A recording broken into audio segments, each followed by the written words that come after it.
Udah. Oke, selamat sore Pak Musli. Selamat sore, Pak. Oke, kita jumpa lagi nih, gitu kan, untuk kegiatan percakapan yang mungkin sudah kita janjikan untuk beberapa identifikasi yang mau kita bincang-bincangkan nih. Pak Musli, gimana Iya, Pak. keadaannya? Sehat? Alhamdulillah sehat, Pak.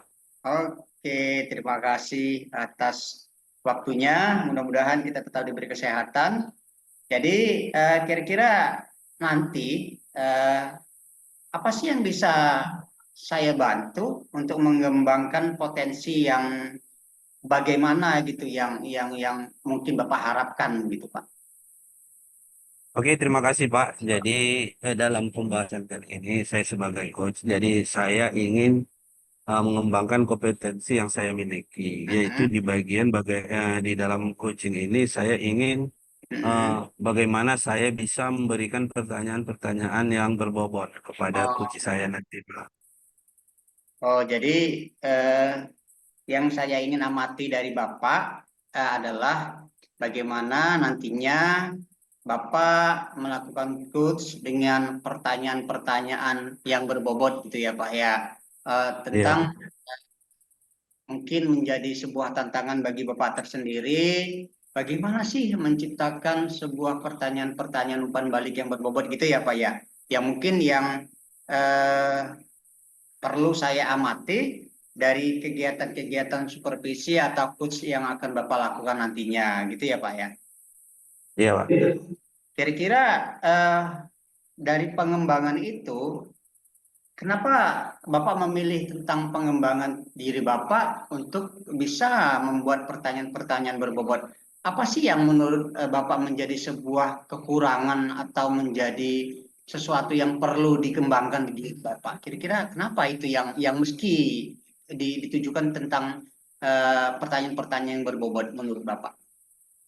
Jadi gini, Pak, menurut saya kenapa saya memilih pertanyaan yang berbobot, karena saya merasa bagian yang sangat penting dalam coaching. Mm-mm. Bagaimana kita memberikan pertanyaan yang berbobot kepada coach kita. Misalnya pertanyaan-pertanyaan yang terbuka. Jadi bisa mengembangkan apa nanti yang diinginkan oleh coach kita. Oh gitu ya Pak ya. Baiklah, jadi nanti coba saya akan mengamati tentang apa yang mungkin Bapak sampaikan ke Bu Indah. Jadi mudah-mudahan saya bisa mengamati pembicaraan-pembicaraan ini dengan baik dan saya mungkin bisa memberikan umpan balik yang baik pula nantinya kepada Pak Musle tentang apa sih yang menjadi kekurangan atau menjadi sesuatu yang perlu dibenahi dalam percakapan yang nantinya Bapak buat tentang bisa memberikan pertanyaan-pertanyaan pematik atau pertanyaan-pertanyaan yang membangun termasuk dengan bahasa-bahasa yang pertanyaan atau bahasa yang berbobot. Oke lah Pak, mungkin Ya, Pak. saya agak mengerti, sudah mulai memahami tentang apa yang akan Bapak lakukan dan yang apa yang akan saya amati. Jadi mungkin saya coba akan pahami pembicaraan nantinya yang Bapak lakukan dengan Bu Winda. Untuk itu saya ucapkan sementara terima kasih kepada Pak Musli. Saya silakan Pak Musli untuk bisa berkomunikasi dengan Bu Winda. Terima kasih Pak, silakan. Ya, Pak, terima kasih. Ah, halo Bu Indah, apa kabar? Halo Pak Musle, kabar baik Pak. Jadi di kesempatan sebelumnya kita sudah bertemu. Jadi kita mempunyai rencana membahas sesuatu pada hari ini. Jadi pada hari ini pas kita berjumpa dengan ini. Sesuai janji yang sudah kita sepakati kemarin. Ya kan, Bu? Ya, terima kasih Pak buat waktu yang sudah diberikan kepada saya. Oke, Bu. Nah, jadi pada saat hari ini, apa yang ingin Ibu bahas dalam percakapan kita pada kali ini?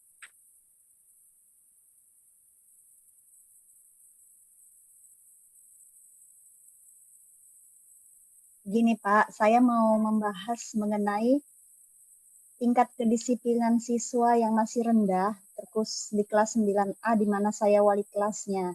Jadi siswa saya itu masih mau cabut pada jam pelajaran, masih datang terlambat, masih juga malas sekolah, padahal kami sudah membuat keyakinan kelas gitu di awal pembelajaran. Jadi seperti itu, Bu. Keyakinan kelas untuk siswa bagaimana pembelajaran yang baiklah yang diterapkan ya, Bu. Nah, jadi Ya, Pak. apa yang ingin Ibu capai dari percakapan kita nanti ya, agar apa yang Ibu harapkan tadi bisa terlaksana. Saya berharap anak didik saya itu memiliki kedisiplinan itu yang berasal dari motivasi intrinsik dari dalam. Bukan karena takut dihukum oleh Ya, sekolah, bukan karena takut kepada BK, bukan karena takut dipanggil orang tuanya, seperti itu, Pak. Jadi mereka itu memiliki nilai keyakinan ingin menjadi anak yang disiplin, seperti itu, dari dalam diri hati mereka. jadi yang ingin Ibu capai dari hati mereka akan tergugah lah seperti itu ya. Jadi tidak terpaksa, tapi karena Iya, Pak. kemauan sendiri jadinya setelah Iya. itulah yang ingin dicapai ya, Bu ya. Nah, jadi bagaimana Ibu menggambarkan masalah yang dihadapi Ibu sekarang untuk mencapai yang Ibu inginkan tadi? Ya benar sekali, Pak. Sekarang permasalahan yang saya pikirkan itu dan saya masih belum bisa menemukan solusinya itu bagaimana saya itu bisa mengajak guru-guru lain juga untuk bisa menerapkan kedisiplinan itu melalui disiplin positif, bukan dengan cara menghukum. Karena yang saya lihat, Pak, anak didik saya itu karena takut gitu kepada guru, misalkan dia tidak mengerjakan PR pada les di pertengahan gitu kan Pak, pada guru tertentu. Jadi pada jam guru tersebut siswa itu nggak masuk kelas, misalkan di kantin, di kamar mandi. Jadi setelah pergi gurunya, baru dia baliklah ke dalam kelas itu. Kemudian ada juga siswa saya itu yang memang datangnya terlambat seperti itu dan nanti di gerbang nggak dikasih masuk sama sama penjaga gerbang sekolah dan akhirnya mereka pulang ke rumah, akhirnya mereka bolos jadi tidak masuk jam pelajaran. Jadi banyak mereka memang ada sebagian yang sudah disiplin ya memang karena takut gerbang ditutup dan memang takut karena dihukum oleh guru karena tidak mengerjakan PR ataupun takut dia dipanggil orang tuanya oleh BK seperti itu. Jadi permasalahan saya rasa-rasa ketakutan itu muncul ya memang dari pihak sekolah sendiri dan pihak guru-guru sendiri di dalam Pak. Karena saya sebagai wali kelas itu saya punya waktu yang terbatas untuk membimbing anak didik saya karena saya hanya pada jam pelajaran saya. Kalau SMP kan Pak hanya 5 jam gitu kan dalam satu kelas seperti itu. Sementara yang lain oleh guru-guru lain. Jadi permasalahan saya itu bagaimana saya itu tidak bisa sendiri menerapkan disiplin positif itu. Saya butuh juga sekolah yang mendukung, guru-guru lain yang mendukung seperti itu, Pak. Iya, Bu. Berarti yang Ibu gambarkan udah masalah-masalah yang terjadi di sekolah, bukan hanya dari Ya, siswa, tapi dari guru-guru. Bagaimana respon guru ataupun kerjasama lah yang sangat dibutuhkan. Karena tadi Ibu sudah sampaikan, Ibu kan guru bidang studi hanya beberapa jam untuk memberikan pengetahuan atau pembelajaran kepada siswa. Sementara Ibu harapkan itu kan kalau bisa semua di iya, sekolah Pak. itu bekerja sama. Nah, apa yang ingin Ibu capai jika masalah ini hilang? Masalah yang Ibu sampaikan tadi. Yang ingin saya capai, Pak, tentunya budaya positif itu bisa terjadi di sekolah kami, Pak. Jadi budaya positif, bagaimana mengatasi permasalahan siswa itu tidak dengan cara menghukum, tapi bagaimana dengan mengerjakan restitusi, seperti apa yang sudah saya pelajari di pendidikan guru penggerak, dan itu merupakan hal yang sangat bagus kalau bisa betul-betul diterapkan oleh sekolah kami, Pak, seperti itu.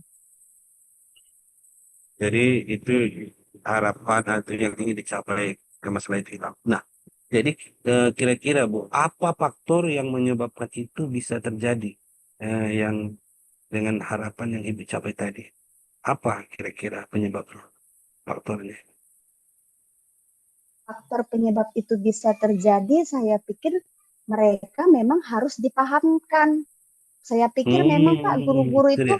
yang banyak yang belum ngerti apa itu restitusi, apa itu keyakinan Iya, kelas, betul. dan mereka banyak yang belum paham, Pak, gitu. Jadi saya pikir faktornya karena mereka tidak tahu, satu, yang kedua memang yang paradigma lama. Masih ada guru-guru Hmm. yang memiliki paradigma yang lama. Nah, merubah paradigma itulah yang mungkin yang masih belum ada dilakukan seperti itu, Pak. Jadi itu tadi faktor yang bisa menyebabkan itu terjadi karena Iya, guru, para guru masih mempunyai pemikiran ini faktor yang tadi ya kan paradigma lama pemikiran. Nah, kalau sebagian guru masih mempunyai pemikiran paradigma yang lama, jadi kira-kira apa sih faktor yang bisa membuat itu hilang? Yang tadi mengenai paradigma lama, bagaimana itu? Apa sih faktor yang bisa hilang? faktor itu bisa hilang jika memang ada seseorang gitu kan yang bisa memberikan pemahaman gitu. Kalau menurut saya yang tahu tentang budaya positif itu ya guru penggerak yang biasanya ya kan Pak. Seperti saya, ada teman saya, kami ada kebetulan ada 3 orang guru penggerak yang Iya. sudah guru penggerak, dan ada 2 orang yang masih pendidikan guru penggerak dan satu yang baru dipupuk. Jadi ada 5 semuanya Pak. Jadi kelima ini sudah paham tentang budaya positif. Saya pikir kalau kami kelimanya bisa saling berkolaborasi dan kami bisa memberikan pemahaman kepada teman-teman kami, ya saya pikir mereka pun pasti perlahan-lahan bisa berubah Pak seperti itu. Kemudian saya juga punya komunitas sih Pak di sekolah, komunitas praktisi yang memang sudah lama tidak pernah berjalan gitu seperti itu. Jadi saya pikir kami bisa membuat suatu kegiatan di mana kegiatan itu kami bisa melakukan penindasan praktik baik, pembuatan keyakinan kelas yang sudah kami kerjakan di kelas kami masing-masing kepada teman-teman guru yang lain. Jadi kalau dalam pembelajaran itu kayak misalkan nggak hanya matematika saja kan Pak, seperti saya yang buat keyakinan kelas, tapi pada pelajaran bahasa Inggris juga Ibu itu bisa membuat keyakinan kelas seperti itu. Jadi anak didiknya itu tidak ada yang cabut pada jam pelajaran lain seperti itu, Pak. Ya, saya pikir seperti itu bisa, Pak. Betul. Berarti dari berbagai faktor yang Ibu bicarakan tadi, bagaimana menghilangkan paradigma lama tadi, ya kan Bu? Nah, untuk membuat siswa bisa berpikiran positif tadinya dan bisa maju sekolah itu. Nah, dari sini, jadi kira-kira pemikiran apa atau gagasan apa yang bisa mengatasi masalah itu? Tadi sudah Ibu sampaikan, tadi saya dengar Ya. komunitas. Nah, jadi kira-kira selain komunitas, apa sih gagasannya yang akan Ibu sampaikan kepada komunitas? Selain selain guru, Pak, saya pikir orang tua. Ya, ya, orang tua pasti banyak berperan itu di dalam pembentukan karakter anak. Hmm. Jadi saya berharap kami bisa mengundang orang tua untuk datang ke sekolah gitu kan. Jadi kami bisa melakukan sosialisasi, memberikan pemahaman tentang budaya positif tersebut. Jadi tidak hanya di sekolah, dibiasakan anak itu mempunyai disiplin positif, tapi dari rumah mereka pun bisa diajarkan tentang disiplin positif. Jadi bagaimana menanamkan keyakinan nilai-nilai kebajikan, nilai-nilai kedisiplinan, nilai-nilai eh, ke, apa ke nilai-nilai yang universal pada anak itu dari orang tua di rumah, disambung lagi di sekolah.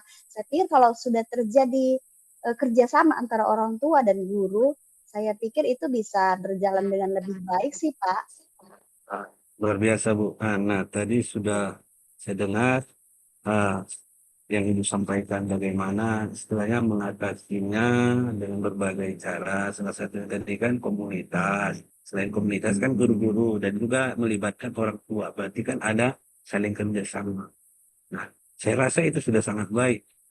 Bagaimana menerapkan budaya positif, keyakinan-keyakinan yang macam tadi seperti Ibu sampaikan keyakinan kelas, misalnya, contohnya aja. Jadi dari sekian banyak yang sudah Ibu sampaikan itu sudah sangat luar biasa. Nah, sebelum kita akhiri ini Bu, eh, kira-kira apa yang Ibu dapat, apa yang bisa Ibu simpulkan dalam percakapan kita pada hari ini. Saya berterima kasih kepada Pak Musleh karena dari percakapan kita hari ini saya jadi mendapatkan sedikit penerangan pemikiran saya. Jadi saya tidak menyalahkan siswa, saya tidak menyalahkan guru mata pelajaran lain, tapi bagaimana saya bisa itu mencari solusi, yaitu yang seperti tadi, dengan cara bekerja sama dengan guru-guru lain, terutama bekerja sama dengan teman-teman guru penggerak, menggunakan aset sekolah, ya kan Pak? Guru penggerak itu kan termasuk aset sekolah juga. Ditambah lagi komunitas yang praktisi yang saya miliki, gitu. Jadi kami membuat satu kegiatan untuk melakukan diseminasi ataupun sosialisasi tentang budaya positif kepada guru-guru lain untuk merubah paradigma mereka dari hukuman itu menjadi suatu restitusi seperti itu. Dan saya juga bisa memberikan ide gagasan kepada sekolah untuk mengundang orang tua itu untuk hadir di sekolah gitu. Jadi sama-sama kami saling bekerja sama dengan orang tua untuk mendidik anak-anak mereka di rumah dan di sekolah seperti itu. Terima kasih banyak Pak Musre buat Iya, Bu, sama-sama luar perbincangan biasa, Bu. kita hari ini. Ya, mudah-mudahan apa yang Ibu harapkan bisa tercapai di sekolah. Begitu juga dengan kita, Bu. Walaupun sebagai ikut di sini, tapi bisa kita serap apa yang sudah Ibu sampaikan. Jadi, mungkin sekian dulu, Bu, perbincangan kita. Mudah-mudahan bermanfaat untuk kita semua. Oke, Ya, selamat terima kasih sore. Pak Musre. Ya, Selamat sore sama-sama. Pak Musre. Oke, ketemu lagi kita pembahasan Pak Musle ya. Jadi Ya, ya, Pak. izinkan saya untuk bisa melakukan observasi yang telah Bapak lakukan tadi dengan Bu Winda gitu kan. Dari niat Bapak dan tujuan Bapak tentang bagaimana sih bisa menciptakan pertanyaan-pertanyaan yang berbobot dalam sebuah percakapan. Tadi saya menilainya udah cukup bagus. Bapak sudah memancing beberapa pertanyaan yang tematik pertama, mulai dari awal sampai pertengahan hingga dari keraguan awal Bu Winda sampai di akhirnya tadi Bu Winda juga sudah berpikir, oh iya yang saya akan lakukan seperti ini, bla bla bla bla. Gitu. Jadi menurut saya itu sudah cukup bagus yang Bapak sampaikan untuk memancing dengan pertanyaan-pertanyaan yang berbobot. Setelah Bapak lakukan tadi dengan Bu Winda, kalau menurut rasa Bapak sendiri gimana? Apa yang bisa Bapak nilai tentang percakapan yang udah Bapak lakukan tadi sama Bu Winda? Menurut Bapak gimana? Tentang perasaan Bapak sendiri. Oke, terima kasih, Pak. Kalau dari percakapan kami tadi, sebagai kunci, saya merasa memang agak lebih, jadi memang lebih memahami dari sebelumnya. Iya, Jadi iya. saya sudah, tapi namun hal itu ada beberapa hal yang mungkin terlewatkan, gitu, Pak. Nah, jadi mungkin itulah, Pak. Terima kasih. Saya dari awal tadi sudah menyampaikan bagaimana saya ingin dilihat dari kualitas pertanyaan saya yang berbobot. Nah, cuma saya merasa memang sudah menjurus ke sana, tapi Iya, ada mungkin sedikit yang kurang. Itu menurut pribadi saya, itu kembali ke Bapak. iya, iya. Jadi Bapak udah merasa agak bisa lepas dengan Iya, setelah Bu. dilakukan dari yang awal yang mungkin masih menjadi sebuah tanda Hmm. tanya, menjadi suatu keraguan di diri Bapak yang merasa bisa nggak aku menimbulkan sebuah pertanyaan-pertanyaan berbobot dalam sebuah percakapan itu. Tapi saya menilai pada saat Bapak melakukan percakapan-percakapan tadi, mulai dari pematiknya, mulai dari apa yang Bapak sampaikan kepada Bu Winda tentang merespon apa yang Bu Winda sampaikan, Bapak sudah memberikan umpan balik tentang apa yang bisa Ibu lakukan, kira-kira sebatas mana segala macam, itu adalah sebuah salah satu pertanyaan umpan balik atau pertanyaan yang berbobot sih menurut saya. Jadi penilaian saya ya cukup lumayan bagus. Jadi untuk hal itu sih sebenarnya Pak, tinggal kita yang melakukan kebiasaan-kebiasaan itu. Jadi kalau memang menurut kita oh merasa kurang ya, tentang di mana kurangnya, di sini kurangnya. Jadi dengan seringnya melakukan percakapan, kita latih dengan siswa, dengan guru, mungkin yang menjadi kekhawatiran-kekhawatiran selama ini dari Bapak mungkin bisa terjawab. Gitu. Jadi eh, kalau semua ini sudah mengalir dari diri Bapak, mungkin keraguan itu sudah tidak ada lagi menurut saya. Jadi saya sih menilainya observasi saat ini sudah cukup bagus. Tinggal membiasakan mendengar yang baik. Setelah mendengar yang baik, pasti kita akan bisa menimbulkan pertanyaan yang baik pula. Mungkin itu saja Pak tentang observasi saya ke Bapak sebagai coach sudah cukup bagus. Tinggal membiasakan bagaimana hal itu bisa terbiasa dengan kita seringnya melakukan percakapan yang kita lakukan di lingkungan sekitar kita, bisa dengan pasangan, dengan keluarga, dengan siswa, dengan para rekan guru. Jadi menurut saya hilangkan semua keraguan yang ada pada diri Bapak, tinggal bagaimana caranya Bapak bisa memulai ini lagi untuk bisa membiasakan melakukan percakapan. Mungkin itu saja Pak pertemuan kita Ya, untuk terima yang kasih banyak hari. Pak masukannya. Iya. Terima kasih juga pada Pak Musli, pada Bu Winda. Jadi percakapan kita ini hari sudah mulai menemukan titik terang dari masing-masing kegiatan untuk mungkin bisa kita observasi pada diri kita sendiri tentang refleksi yang akan kita lakukan kemudian hari. Oke, mungkin itu aja. Terima kasih dari saya kepada Bapak dan Ibu. Mudah-mudahan kita bisa ketemu di kesempatan berikutnya untuk bisa berbincang-bincang lebih lanjut lagi. Oke, terima kasih Bapak dan Ibu. Saya akhiri. Selamat Ya sore. Pak, terima kasih banyak. Selamat sore. Terima kasih, Pak.